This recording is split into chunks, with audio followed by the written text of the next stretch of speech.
pemirsa, selamat bergabung bersama kami di Rumah Aspirasi Teguh Nasirwan Toha.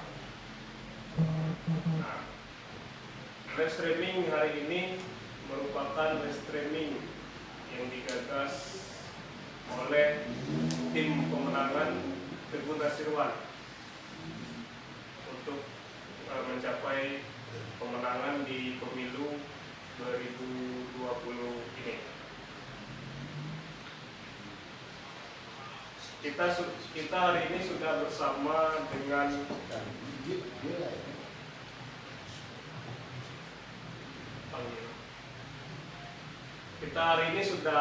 bersama dengan salah satu dari 4 calon kandidat untuk pemilu 2020 tentang pilkada ini ya.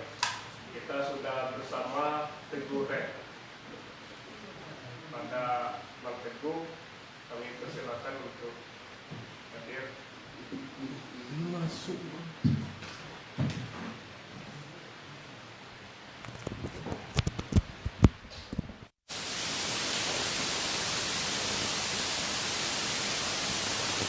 Baiklah pemirsa, kita di sini sudah bersama Bang Teguh Rep. Langsung saja kepada Bang Teguh, kita hari ini akan mengenal lebih dekat tentang sosok daripada calon kandidat kita, Teguh Rep. Kepada Bang Teguh, ini mungkin sudah banyak nih pertanyaan di dalam masyarakat ingin mengenal lebih dekat dengan Bang Teguh kan. Nah, kebanyakan di masyarakat ini kita lihat masih menyangsi atau masih meragukan nih tentang kelebongan Bang Teguh ini. Nah, Bang, jadi pertanyaannya ini Bang, Bang Teguh ini benar orang Lebong atau bukan sebenarnya? Ya, saya sapa dulu. Assalamualaikum warahmatullahi wabarakatuh. Selamat malam dan salam sejahtera. Salam. Kalau dibilang Lebong banget nggak? Kalau Lebong banget ya Lebong banget.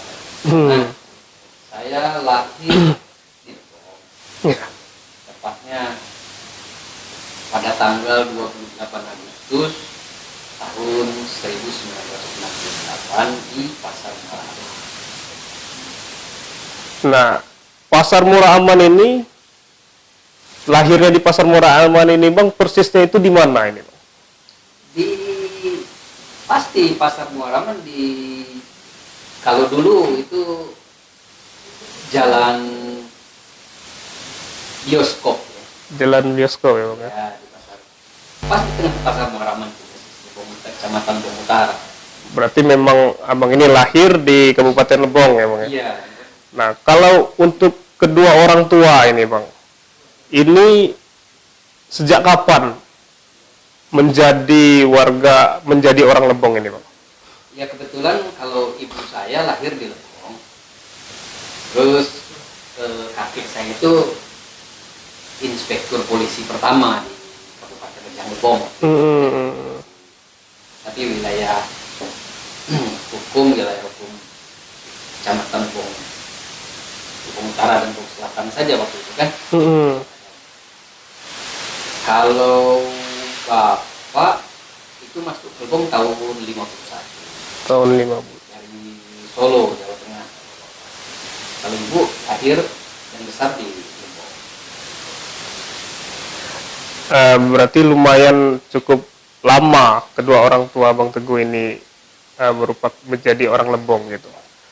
Nah, untuk Bang Teguh sendiri tentang sosok ayah dan ibu ini Bang, ini boleh disampaikan sedikit Bang sejauh mana yang Abang pahami tentang sosok ayah dan sosok ibu ini Bang? Kalau ayah bagi saya seorang inspirator ya. Laki-laki yang tangguh, laki-laki yang menyerah. Kebetulan profesi daripada bapak saya sebagai penambang tradisional di Kabupaten Lebong, di Lebong. Mm-mm. Kalau ibu seorang perempuan yang ulet, terus dia penyayang, terus perhatian betul-betul total kalau sama anak. Ibu dulu profesinya sebagai penjahit pakaian di kabupaten di Lebong ini. Dulu Bapak dulu nambangnya di mana di Lebong ini, Pak? Kalau Bapak menghabiskan waktu untuk mengais rezeki ya, Mm-mm. kehidupan, gaya hidup sehari-hari itu di tambang emas Lebong Simpang, Di Lebong Simpang. ya, di daerah selatan ya, tepatnya di Bukan atas itu. Kalau Ibu jahitnya dulu persisnya di mana, Bang, kalau di Lebong? Di Pasar Marangan. Di Dulu rumah tempat tinggal pertama kami kalau waktu kami masih kecil itu di Jalan Pramuka. Mm-mm. Kemudian ketika saya sudah sekolah TK itu pindah ke depan SD Center SD 2 dulu ya, di depan Muhammadiyah yang sekarang. Oke, pemirsa, memang kita ketahui bersama bahwa Bang Teguh ini memang lahir dan dibesarkan itu di Kabupaten Lebong. Bahkan dalam pendidikan beliau sendiri itu dari dasarnya, sekolah dasar itu seluruhnya dihabiskan di Kabupaten Lebong. Baiklah pemirsa, kita langsung saja kita ingin mengetahui riwayat tentang pendidikan Bang Teguh. Bang, jadi riwayat pendidikan Bang Teguh ini itu Bang Teguh ini di Lebong ini pernah sekolah di mana saja dari sekolah dasar sampai universitasnya, Bang? Oh, kalau saya dulu pernah sekolah di Taman Kanak-kanak ya. Nah, itu 2 tahun. Kemudian setelah masuk ke usia ke 6 tahun, masuk ke SD 2, SD Center kalau dulunya, di SD Center Lebong Utara, SD 2. Makan 6 tahun di SD Center Lebong Utara.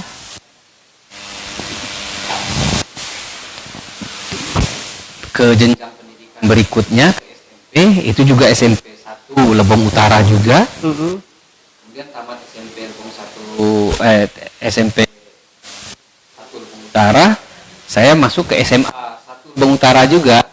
Tapi enggak sampai menamatkan di SMA. Sampai kelas 2 saya pindah ke Jawa, Solo. Nah, tamatnya SMA saya di Solo. Itu di SMA kelas 2 masuk SMA di Solo ya? Iya, kelas 2 SMA 5 Surakarta. Negeri 5 Surakarta. Nah, dulu selesai tamat SMA ini, Bang.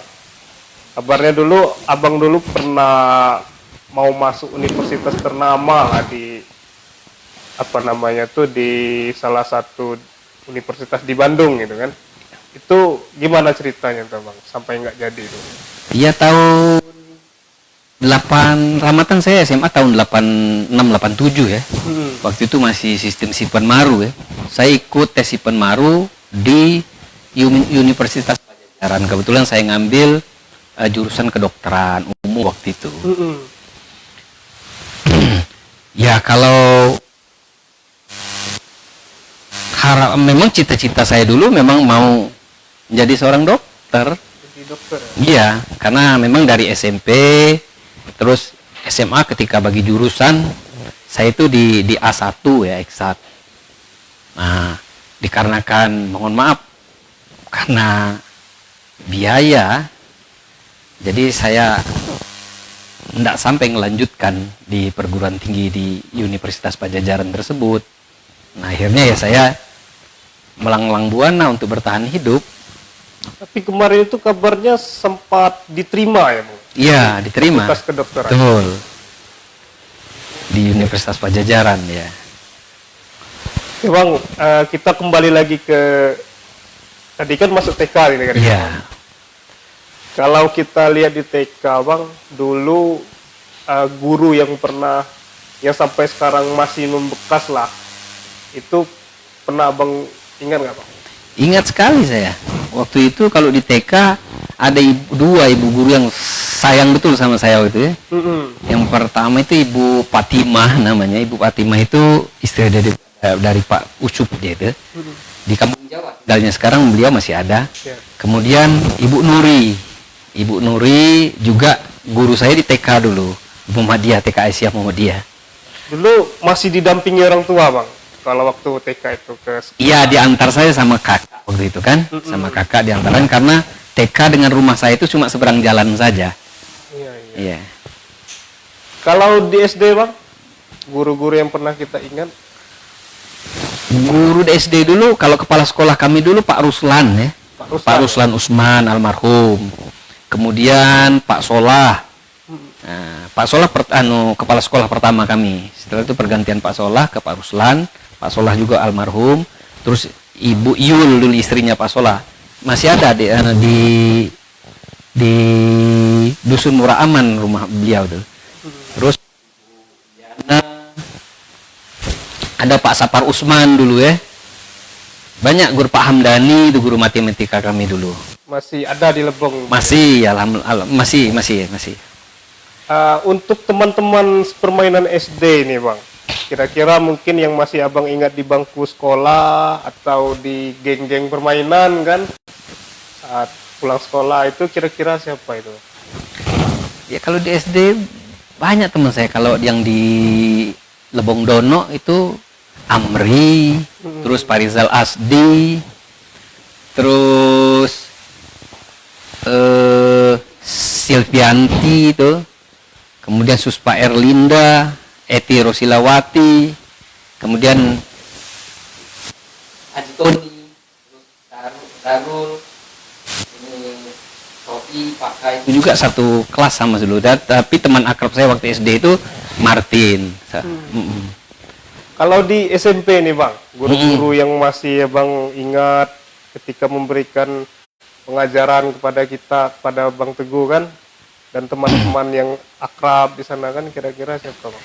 Yang paling berkesan itu di guru yang jadi pembina pramuka ya. Kebetulan saya dulu aktif di pramuka kalau waktu di SMP.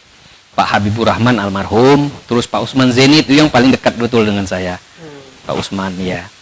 Terus Pak Ibu Sudi sekarang masih dia di Sungai Gerong, istri dari Pak Eng ya. Bu Sudi. Terus ada Ibu dulu guru bahasa Indonesia saya, Ibu Kuntum, itu dekat betul dengan saya memang waktu saya di SMP dulu. Kalau untuk teman-temannya Bang, yang di SMP ini? Nah, alhamdulillah kalau teman SMP sampai sekarang, kebetulan kami mendirikan alumni SMP 1 Negeri Muara Aman ya. Kebetulan saya diminta untuk jadi ketua umum alumni SMP Negeri 1 Lebong Utara.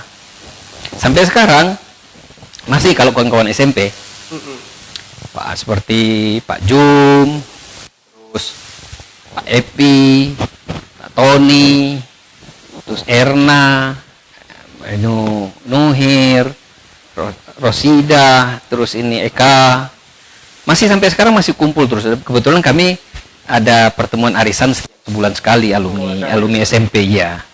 Artinya Bang Teguh ini hubungannya masih kuat, masih erat ya Bang dengan teman-teman lama gitu. Ya alhamdulillah kami gabung di dalam alumni angkatan 8384 ya. Kalau di SMA ini Bang, Abang kan pernah pindah setelah kelas 1 naik kelas 2 pindah ini kan Bang? Iya. Nah ini apa yang membuat Abang mau pindah akhirnya ke Solo waktu itu Bang? Iya, kalau permintaan daripada orang tua, maksud beliau waktu itu supaya lebih mendapatkan istilahnya kualitas pendidikan yang lebih kan itu, karena waktu itu ya namanya orang tua kan mau sekali kalau anaknya itu punya istilahnya capaian pendidikan yang baik. Itu kan makanya saya dipindahkan ke Solo waktu itu. Nah kebetulan ketika dipindahkan dari SMA itu memang orang tua saya dari perekonomian waktu itu sedang kurang baik lah begitu ya. Jadi saya dipindahkan ke Solo untuk melanjutkan sekolah di sana dengan harapan beliau itu agar kiranya saya nggak putus sekolah kan begitu. Nah, jadi tantangan terberat setelah menjalankan pendidikan ini kan sebenarnya kan masuk ke dunia kerja ini, Bang. Nah, bisa Bang jelaskan sedikit pada pemirsa, Bang, ketika masuk dunia kerja itu Abang memulai kerja dari mana dan sampai hari ini gitu kan? Ya kalau saya karena faktor ekonomi ya. Jadi begini, ketika Tamat SMA saya melanjutkan mendapatkan daftar sifat maru terus mentok juga karena dana dan biaya, akhirnya saya itu bertualang untuk bertahan hidup ya. Jadi saya kerja ya, biasa kerja kasar, kerja berat ya. Nah karena memang mungkin ada waris dari orang tua yang dulu penambang, saya juga ikut juga waktu itu berkecimpung di dunia pertambangan tradisional di Kabupaten Lebong ini. Ya kalau pura-puranya itu yang melanjutkan usaha orang tua kan? Di Lebong Simpang saya 2 tahun. kemudian Saya beralih profesi karena saya anggap ya pertarungannya di tambang tradisional ini sangat berat sekali ya. Saya punya tenaga pun tidak maksimal untuk istilahnya bisa bertahan ataupun bisa menyaingi penambang-penambang yang lain. Akhirnya saya ngambil keputusan coba beralih profesi lah kan. Nah, akhirnya saya terjun ke dunia gaharu. Ya, kebetulan di Lebong ini dulu juga banyak gaharu ya. Dan kelasnya pun kelas terbaik di zaman itu ya, di tahun 87 88 itu. Saya beralih profesi, akhirnya saya memperdalam perdagangan gaharu ini. Kemarin kan sempat meninggalkan sebentar ini gaharu itu, gimana ceritanya? Ya meninggalkan gaharu sebenarnya, kemarin saya kembali lagi ke tambang emas karena waktu itu ada sedikit peristiwa besar untuk dunia ya, ada perang teluk gitu. Nah, karena konsumennya gaharu ini kan Timur Tengah. Dan di Timur Tengah kondisi tidak aman. Sebentar itu saya berhenti sebentar. Emas. 2 tahun di tambang emas. Saya kembali lagi ke gaharu. Oke, Bang. Tidak banyak ini, Bang, orang-orang Lebong ini kan seluruhnya, tidak semuanya ini kan di tambang emas ini, Bang.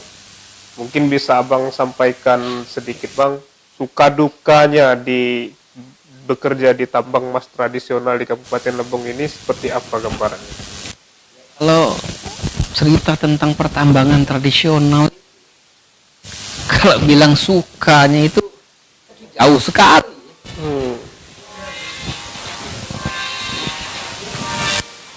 Dukanya yang ya ada istilah kalau di tambang emas itu istilah pokeng. Pokeng itu sedang tidak produksi.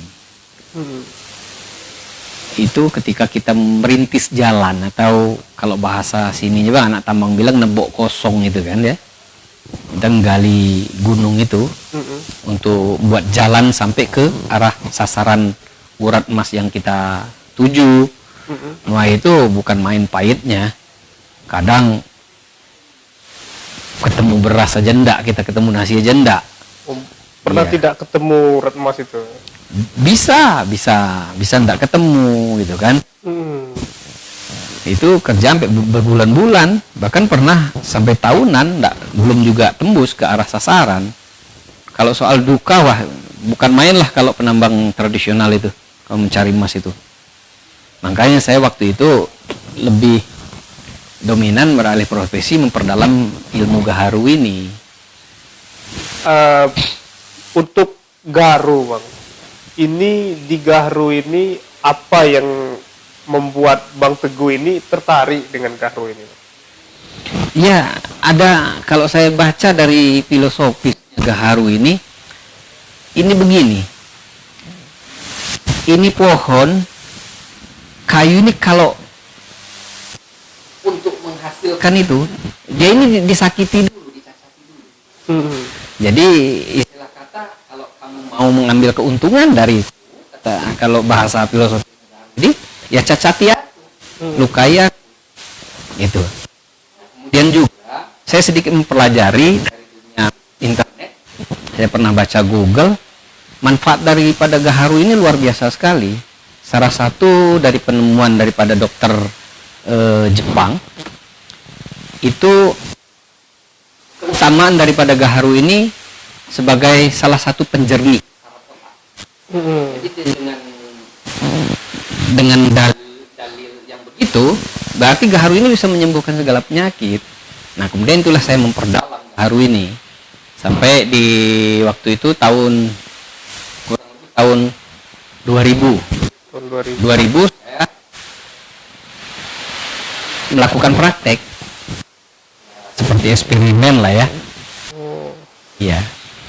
Untuk meneliti Gaharu ini. Dan Tujuannya itu gimana, Pak? ya saya memperdalam apa sih ekstrak, apa sih kandungan yang ada di dalam Gaharu ini. Dan ini Gaharu kan kita ambilnya dari hutan ini. Hutan belantara, hutan bebas kan? Hutan luas. Jadi bagaimana kira-kira Gaharu ini bisa, kalau seandainya ini barang ini sampai habis ya. Ini kan tanaman langka. Jadi saya berpikir, nah kalau seandainya ini sampai punah, sampai habis, ini bagaimana nanti? Kalau tidak ada pemberdayaannya kan? Nah, maka dari itu saya melakukan eksperimen di tahun 2000 itu. Nah, alhamdulillah dari eksperimen saya itu, dari uji coba praktek saya itu, akhirnya saya dapat menemukan bahwa Gaharu ini bisa diolah gitu. Nah, di tahun 2002 masuk ke 2003, pematangan daripada uji coba saya itu saya tes, coba dipasarkan ke market luas kan. alhamdulillah diterima. Pasar Singapura menerima, pasar REC, Taiwan, dan yang terbesar itu di Timur Tengah menerima. Diterima di luar negeri ya, Bang? Iya. Nah, itulah puncak daripada perjuangan saya memperdalam ilmu pergaharuan ini. Nah, dari tambang, dari Garu, tapi kenapa bisa ke dunia politik ini, Bang? Bagaimana bisa sampainya ke sini? Kan pernah menjadi ketua dewan, bahkan menjadi ketua partai dan wakil ketua gitu, Bang, ketua dewan. Ya semua mungkin ya, kalau kita bilang faktor kebetulan mungkin bisa juga, tapi ini juga mungkin jalan Tuhan lah ya. Karena waktu itu saya juga pernah punya istilahnya sosok yang saya waktu itu sangat istilahnya ngefans lah ya. Dia kalau usia sih seusia sama saya, itu Bung Rio Capella. Kebetulan Bung Rio Capella waktu itu kan berkiprah di dunia politik sampai ke tingkat nasional kan. Nah, beliau pernah jadi ketua umum partai Nasdem, kemudian jabatan terakhir beliau sebagai sekjen partai Nasdem. Nah, saya dengan beliau itu kenal kan gitu. Nah, beliaulah yang menawarkan saya untuk terjun ke dunia politik untuk memperkuat Nasdem Kabupaten Lembong. Gitu. Ya, Bang. Nah, terakhir, Bang, untuk pertanyaan ini, Bang. Ini mimpi besar seorang Bang Teguh untuk Kabupaten Lembong ini ke depan itu apa ini, Bang? Awalnya nggak terlalu saya angan-angan kan. Ya tahun 2007 itu saudara Ros Jonsa, bupati kita sekarang ya, itu nemui saya di Jakarta, bincang-bincang dengan saya. Beliau menyampaikan bahwa beliau punya minat lagi untuk terjun yang kedua kalinya mencalonkan diri sebagai bupati kepala daerah Kabupaten Lembong. Nah, kalau saya lihat dari cara beliau kehidupan, perjalanan kehidupan beliau setengah mirip dengan perjalanan saya. Ya sudah, kebetulan juga di partai tadi saya bilang Bung Rijal ada, saya pernah ditawarkan untuk masuk jadi kader Partai Nasdem. Ya saya respect dengan Pak Rosjonsa, saya bantu Pak Rosjonsa waktu itu. Kami mulai bergerak, ya saya mulai kenal dunia politik di tahun 2007 itu. Nah kemudian di tahun 2010 saya diminta oleh Pak Rosjonsa untuk menjadi ketua umum tim pemenangan beliau waktu itu. Alhamdulillah terpilih. Kalau masalah obsesi ataupun angen-angen saya terhadap Lebong ini, karena saya sudah terlanjur terjun di dunia politik, ya saya anggap ini ya profesi saya. Nah, jadi menurut saya karir ini harus kita titi kan gitu. Harapan besar dari seorang politisi itu apabila bisa membuat warna di daerahnya, bisa sedikit istilahnya menjadi inspirasi atau inspirator di daerahnya, entahkah dari teman-teman, dari lingkungan, terkhusus keluarga. Nah, harapan saya ke depannya, kalau cita-cita dan kemauan saya, ya Lebong ini sedikit kita bawa ke arah perubahan yang lebih baik ya, karena saya sedikit punya pengalaman perjalanan ke luar kan. Saya pernah ke Vietnam, saya pernah ke Brunei, saya pernah ke Taiwan, ke RRC, terus ke Timur Tengah saya sering, dan yang paling sering betul bolak-balik itu ke Singapura. Nah harapan saya ya ke depan Lebong ya harus berubah dari segala sisi, baik mindset maupun tatanannya, terus semangat juang dan pola kerjanya kan gitu. Itu harapan saya. Oke, kita pernah dengar bahasa Darussalam ini, Bang. Nah ini itu termasuk ke dalam mimpi kita untuk Lebong atau gimana ini? Iya, karena ada salah satu negara ya, walaupun itu negara kecil, yang di belakangnya pakai gelar Darussalam, Brunei Darussalam. Ya, kalau bicara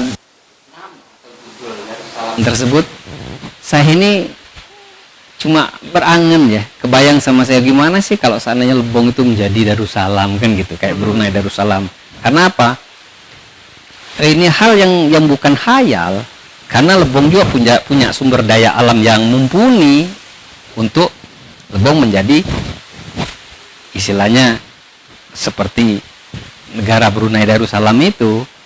Ya dari sumber daya manusianya Lebong ini luar biasa loh. Jadi makanya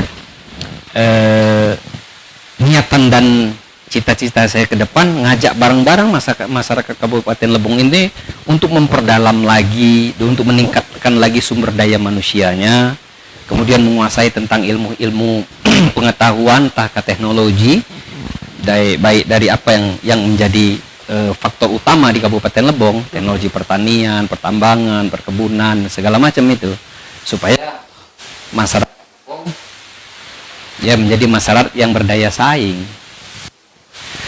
Oke, baiklah pemirsa, ada harapan besar ini untuk perubahan Lebong yang baik dengan konsep Darussalam.